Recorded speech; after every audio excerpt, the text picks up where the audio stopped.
Hello friend, कैसे हो आप। नानी के पकवान में आप सबका दिल से स्वागत करती हूँ और ईश्वर से आप सबकी राजी खुशी और तंदुरुस्ती की कामना करती हूँ। आज की मेरी रेसिपी है कुछ हटकर। मेरे हस्बैंड का कहना है कि रात को कुछ हल्का बनाओ, कुछ हैवी खाने को दिल नहीं कर रहा है, तो मैं क्या बनाऊँगी ये आपके साथ में शेयर करती हूँ। चलो चलते हैं हम कुछ खास बनाने के लिए। सबसे पहले मैं बेसन धुल कर रख लेती हूँ, जिसकी मैं इडली फ्राई करूँगी ना। ये देखिए, इसके लिए मैंने बेसन लिया, करीब 1 कड़छी बेसन।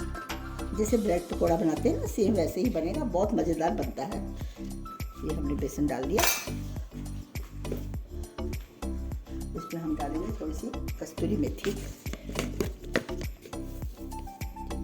ये कस्तूरी मेथी इस तरह से हमने बीच में डाल दी।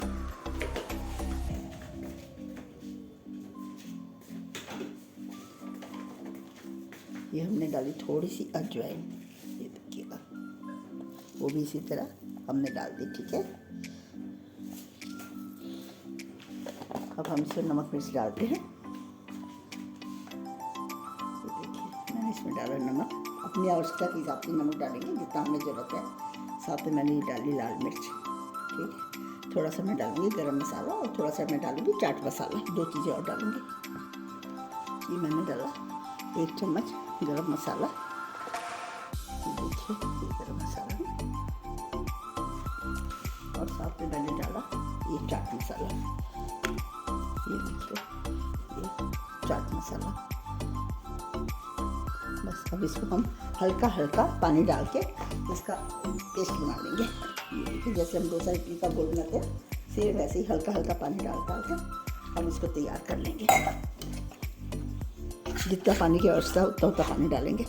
ये देखिए, बनकर तैयार हो गया है। अब हम जब बनाने लगेंगे तब 1 पिंच बेकिंग सोडा डाल देंगे इसमें ना। अभी ज़रूरत नहीं, इसको एक साइड में कर देते हैं अभी हम। अब हम ये इडलियों को इस तरह से कटिंग कर लेंगे। आपको जो पोजीशन में चाहिए, जो साइज़ में चाहिए, वो आपके ऊपर है। ठीक है, मैं इसमें डालती चली जा रही हूँ।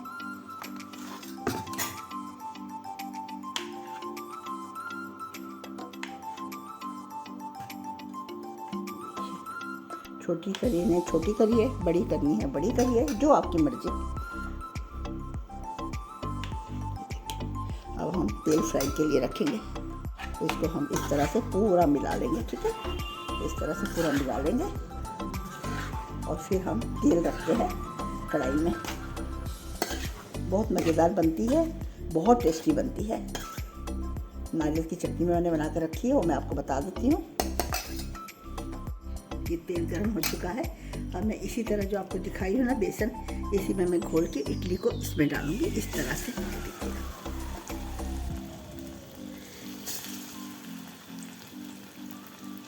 हल्का सा चेंज है, आपने शायद कभी बनाई नहीं होगी, पर बहुत अच्छी बनती है।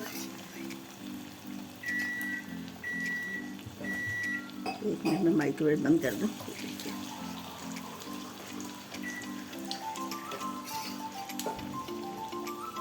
कभी कभी हमें चेंज खाने को दिल करता है ना, तो और इडलियाँ भी घर में बच जाती है। कई बार हम इडली बनाते हो बच जाती है, तो हमें समझ में नहीं आता कि बार बार इडली क्यों खाए ना। तो इस तरह हम बहुत आसानी से बहुत अच्छी चीज़ बना लेते हैं।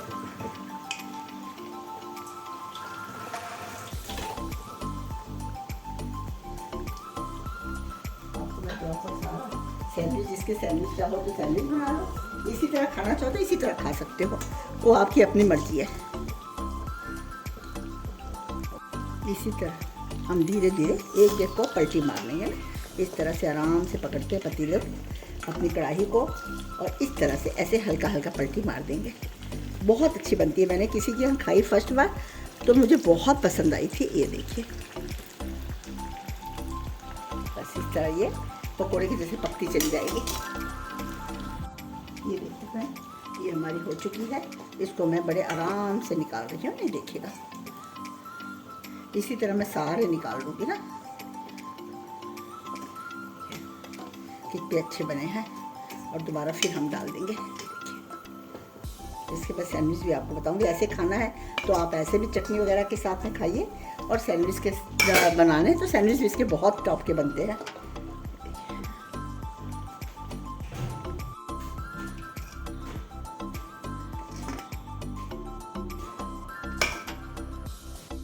ये देखिए फ्रेंड, हमने बहुत ही मज़ेदार इडली के पकोड़े बनाए हैं। अब मैं इसके सैंडविच बनाती हूँ ना, अभी आपको दिखाती हूँ सैंडविच बना के। ये देखिए फ्रेंड, सैंडविच बनाने के लिए पहले मैं पूरी ब्रेड में बटर लगा लूँगी दोनों तरफ।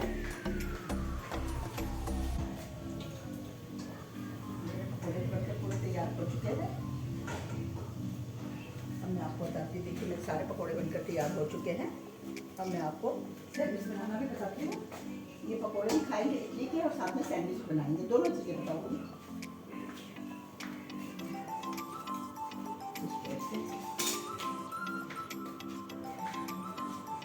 अब मैं ये देखिए ब्रेड को ले ली और ब्रेड के एक साइड पे मैं ये देखिए अमूल बटर को मैंने अच्छी तरह पिघला लिया और इस तरह से मैंने डाल दिया।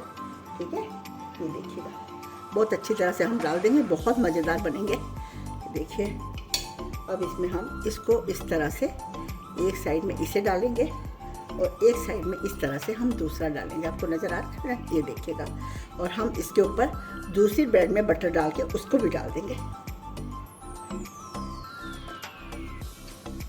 ये देखिए, इसमें भी हमने बटर डाल दिया, बहुत अच्छे से बटर डाल दिया है। और अब इसको हम इसके ऊपर रख देंगे।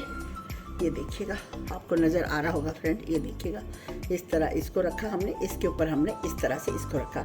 अब मैं इसको डालूंगी टोस्टर में। ये देखिए फ्रेंड, ये हमारा टोस्टर है। इसको मैंने इस तरह से खोल लिया, इसको मैंने ऑन कर लिया। मैं इसमें हल्का सा बटर इस तरह से डाल दूँगी, ज़्यादा नहीं डाला, हल्का सा ही डालेंगे।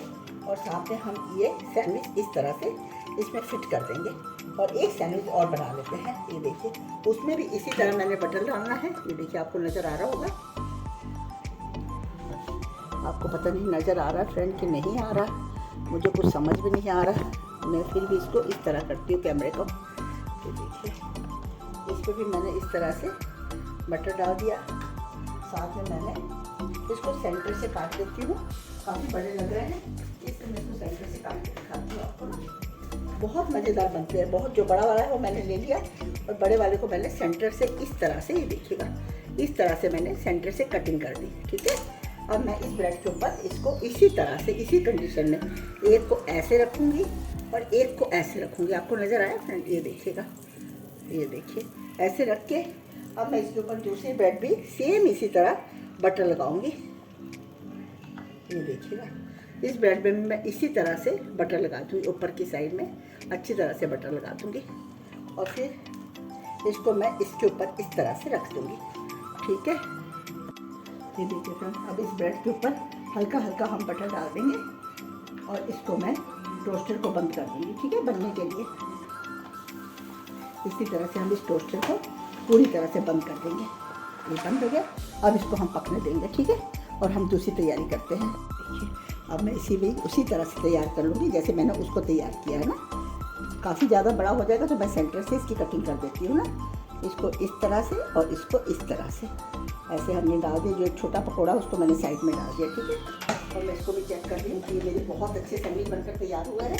अभी मैं आपको दिखाती हूँ और फिर हम इसको चढ़ा देते हैं। ठीक है, इसको भी मैंने इसी तरह से डाल दिया। ये देखिएगा, इसके ऊपर मैं इसी तरह से सेम बटर डाल दिया। आपको नज़र आ रहा होगा फ्रेंड। ठीक है, अब हम उस सैंडविच को देखते हैं। ये देखिए, ये मेरे सैंडविच बनकर तैयार हुए। कितने मज़ेदार यम्मी यम्मी सैंडविच बने हैं, कोई मानेगा। ये इडली के सैंडविच है, इडली के पकोड़ों के सैंडविच। ये देखिएगा, इडली के पकोड़ों के सैंडविच। ये देखिए कितने अच्छे बने हैं हमारे सैंडविच, मज़ेदार सैंडविच। अब एक बार मैं और चढ़ा देती हूँ। ठीक है, फिर आपसे मिलती हूँ। ये हमारे दूसरे सैंडविच भी बनकर तैयार हो चुके हैं। ये देखिए, इसको भी हम इसी तरह निकाल लेते हैं। ये देखिएगा, इस तरह से हम डाल देते हैं। आज का हमारा डिनर यही है। हस्बैंड बोलते हैं रोज़ दाल सब्जी खा खा के तंग आ चुके हैं, तो कुछ ऐसा बना लो सिंपल सा जो खाने में भी टेस्टी लगे और हल्का लगे। तो मेरे को यही सब समझ में आया। ये देखिए फ्रेंड, हमारे इडली के पकोड़े बनकर तैयार हुए। बहुत मज़ेदार पकोड़े बनते हैं, बहुत मज़ेदार। आप कभी बनाओगे तो आप हमेशा इडली बचाओगे। जब भी इडलियाँ बनाओगे इडली ज़रूर बचाओगे। और साथ में ये मैंने बनाया इडली के सैंडविच, टेस्टी टेस्टी मज़ेदार सैंडविच। और मैंने बनाई है नारियल की चटनी। ये देखिएगा, इसकी रेसिपी मैं डाल दूँगी। और बाकी स्वीटी बोली मुझे पकोड़े नहीं खाने, तो उसके लिए मैंने बनाया है पास्ता। आप बताइएगा प्लीज़। आपको आज की मेरी रेसिपी कैसी लगी। अगर अच्छी लगी है तो इसे प्लीज़ लाइक कीजिएगा, फर्स्ट बार देख रहे तो सब्सक्राइब कीजिएगा, ज़्यादा से ज़्यादा लोगों में शेयर कीजिएगा, ताकि बहुत ही मज़ेदार, बहुत ही टेस्टी, इसे स्नैक्स के तौर पर हम खा सकते हैं, ब्रेकफास्ट में भी हम ले सकते हैं, बच्चों को टिफ़िन में भी दे सकते हैं। हर हाल में परफेक्ट है ये रेसिपी। इसी के साथ मैं अपनी वीडियो का एंड करती हूँ। अगली रेसिपी आपसे बहुत जल्दी फिर मिलती हूँ। तब तक के लिए आज्ञा दीजिए। थैंक यू, धन्यवाद। फिर मिलते हैं। अलविदा।